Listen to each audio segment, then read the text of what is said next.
దశాబ్దాల ఉద్యమాల ఫలితంగా ఇందుకూరు ఇట్టకేలకు ఇటు ప్రత్యేక పసుపు బోర్డు కళ నెరవేరింది.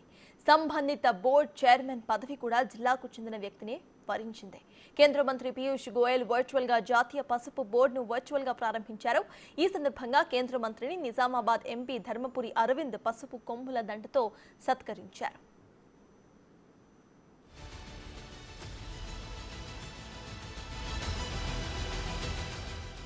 ఆర్మూర్ రెవెన్యూ డివిజన్తో పాటు జగిత్యాల, నిర్మల్ జిల్లాల సరిహద్దు ప్రాంత రైతులే ఎక్కువగా సాగు చేసేవారు. 1950 దశాబ్దంలో ప్రారంభమైన ఈ పంట క్రమేణా 50,000 ఎకరాలకు సాగు విస్తీర్ణం పెరిగింది. ఇక్కడ పండించిన పంటంతా కూడా సుమారు 12 లక్షల క్వింటాన్లు ఇటు జిల్లా కేంద్రంలోని శ్రద్ధానంద్ గంజోకే వస్తోంది. అయితే క్వింటాల్కు 5,000కు కాస్త అటు ఇటుగా ఉన్న ధర 2011లో ఏకంగా 16,000 పలికింది.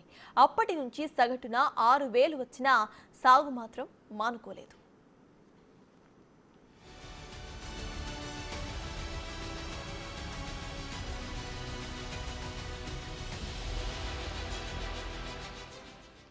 పసుపు బోర్డు ఏర్పాటుతో పంటకు నిర్ణీత మద్దతు ధర ప్రకటించే అవకాశం ఉంటుంది. నాణ్యమైన వంగడాల రూపకల్పనకు పరిశోధనలు కూడా జరుగుతున్నాయి. సాగులో ఆధునిక పద్ధతులు, యాంత్రీకరణ వైపు అడుగులు వేసే అవకాశం కూడా కనిపిస్తోంది. సాగు ప్రోత్సాహకానికి రాయితీలు పెరగడంతో సహా మార్కెటింగ్ సౌకర్యాలు వృద్ధి చెందుతున్నాయి. కర్షకుల ఇబ్బందులు, సమస్యల పరిష్కారానికి వేదిక దొరకనుంది. ప్రధాన కార్యాలయం ఇక్కడే ఉండటంతో దేశవ్యాప్తంగా సాగుదారులతో మమేకమయ్యే అవకాశం కూడా ఉంటుంది.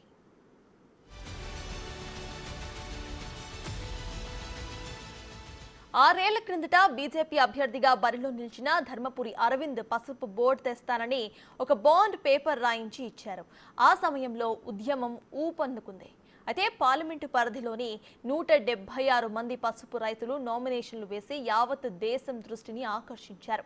ఎట్టకేలకు ఇప్పుడున్న స్పైస్ బోర్డు ప్రాంతీయ కార్యాలయంలోనే ప్రస్తుతానికి జాతీయ పసుపు బోర్డు కార్యాలయంగా కొనసాగించాలని నిర్ణయం తీసుకున్నారు.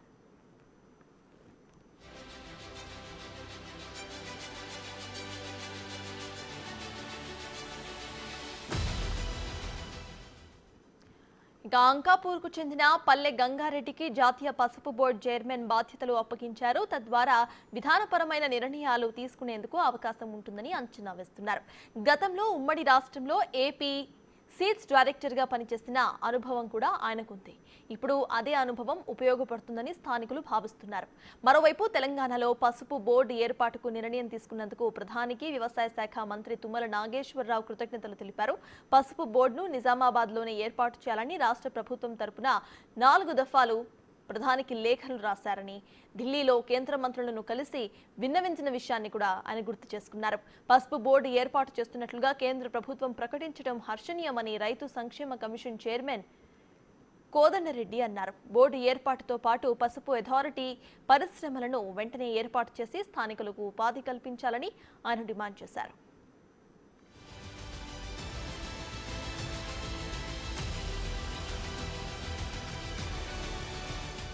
ప్రధాని మోదీ పసుపు రైతులకు పండుగ వేళ శుభవార్త చెప్పారని అన్నారు. కేంద్ర మంత్రి పీయూష్ గోయల్ పల్లె గంగారెడ్డిపై గురుతర బాధ్యతను ఉందని అన్నారు.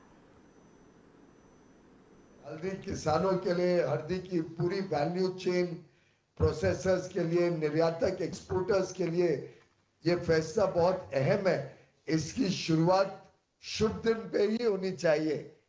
तो उसी के कारण आज वचन पूर्ति का भी दिन है और प्रधानमंत्री मोदी जी के आशीर्वाद से नेशनल टर्मरिक बोर्ड बना है.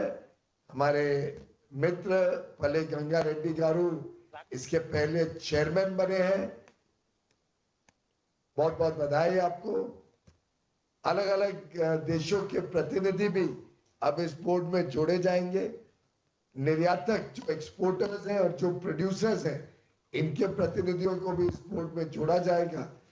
और जो प्रधानमंत्री मोदी जी की एक पहचान है पूरे देश और दुनिया में, जो कहते हैं वो करते हैं.